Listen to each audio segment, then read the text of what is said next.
Bonjour et bienvenue dans le 12-13 Rhône-Alpes.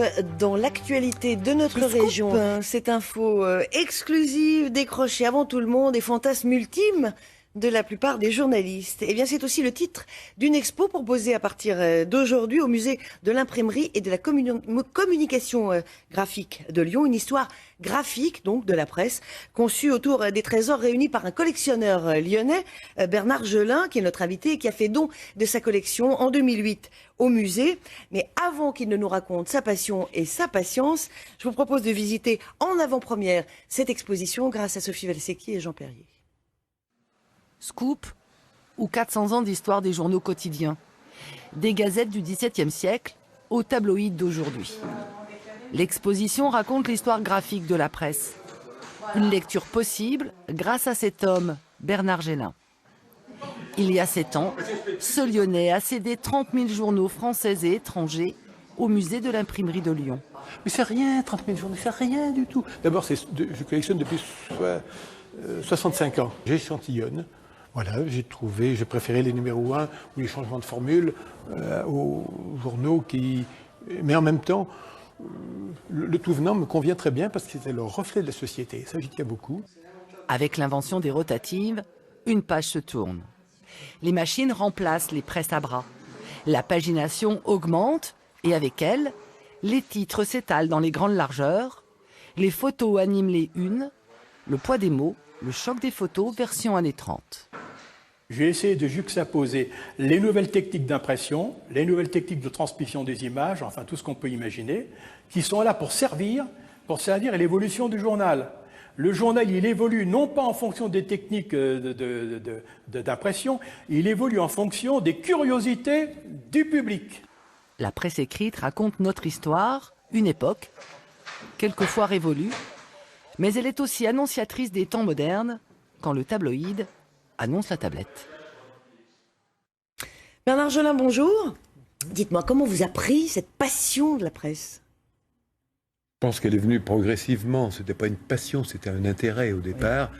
Très jeune, je lisais le journal ou moi je le parcourais, c'est-à-dire à la fin de la guerre. J'ai su lire, je crois que j'ai lu le journal.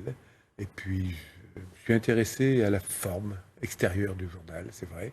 Parce que très vite, j'ai constaté que les manchettes, les logos se succédaient et que ça m'a un peu fasciné.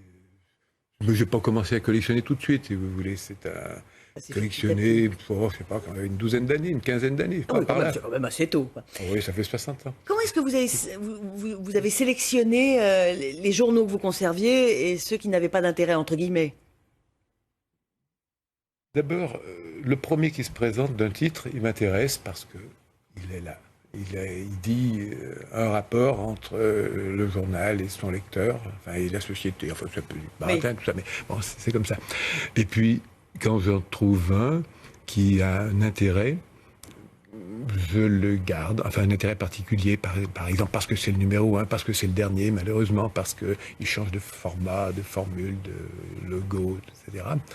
Et puis qu'il y a un avis au lecteur. Alors là, j'ai recopié dans mon catalogue, systématiquement, toute la relation entre le journal et le lecteur. Systématiquement, j'ai recopié les anneaux lecteurs. Enfin, pas la petite grève de rien du tout, mais enfin... Qui dit le lien voilà, qui unit voilà. Donc, et qui explique pourquoi... Et ses lecteurs. On dit, ben voilà, aujourd'hui, c'est passé telle chose, et on vous présente tel autre cadre, voilà. Alors, vous dites que la presse est le reflet de la société. Qu'est-ce que la presse d'aujourd'hui dit de la société française en 2015 ?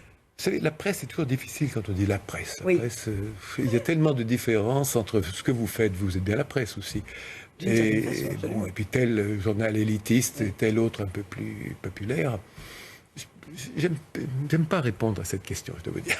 Bon, alors passons à la suivante. On dit que en ce qui concerne la presse française papier, elle souffre, et c'est pas un secret depuis des années. Est-ce qu'à terme, vous la voyez disparaître, complètement remplacée par le numérique ?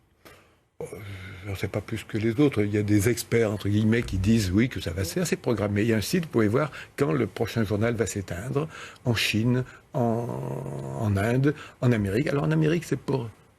Peut-être qu'ils ont reculé, la dernière fois que j'ai consulté, c'était pour 2017. Cela dit, c'est peut-être vrai. En France, on dit 2030, c'est-à-dire 400 ans juste après Renaudot. C'est peut-être vrai, les 2017, parce qu'on voit qu'aux États-Unis, par exemple, vous avez déjà de nombreuses villes, de grandes villes qui n'ont plus de quotidien. Espérons que c'est pas ce qui nous attend. Merci beaucoup Bernard Gelin. Donc Scoop à voir au musée de la presse de l'imprimerie de Lyon jusqu'au 31 janvier. Voilà, c'est ainsi que se termine ce journal. La presse, comme vous le savez, est toujours pressée. Je vous souhaite une très belle après-midi. On se retrouve demain dès midi.